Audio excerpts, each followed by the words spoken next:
அரசாங்கத்தை பற்றியே குறை சொல்லலை. இப்போ ரீசெண்டாக இந்த ரயில்வே இஷ்யூஸ்லாம் வந்தது, கூட்ட நெரிசல், ஆக்சிடென்ட், அதுக்கு உடனே மொத்த பேருமே அஸ்வினியை ரிசைன் பண்ணால் அவர் தான்.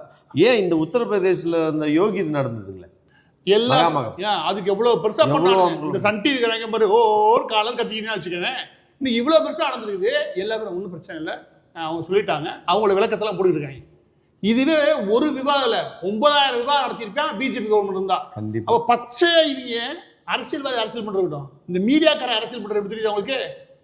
அந்த அரசியல்வாதி அந்த அரசியல் நோக்கி நகர்த்தான் செய்வான். இவன் எதுலாம் பண்ணிக்கிற? நான் தமிழ்நாடு கவர்மெண்ட்ல இருக்கக்கூடிய தமிழ்நாட்டில் இருக்கக்கூடிய மீடியாவை சொல்றேன்.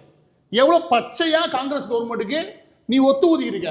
அதாவது திமுக என்ன சொல்லிச்சோ அதுக்கு ஒத்து ஊதிக்கிருக்க. திமுக கூப்பிட்டு காங்கிரஸ் கழிவு ஊத்திருக்காங்க.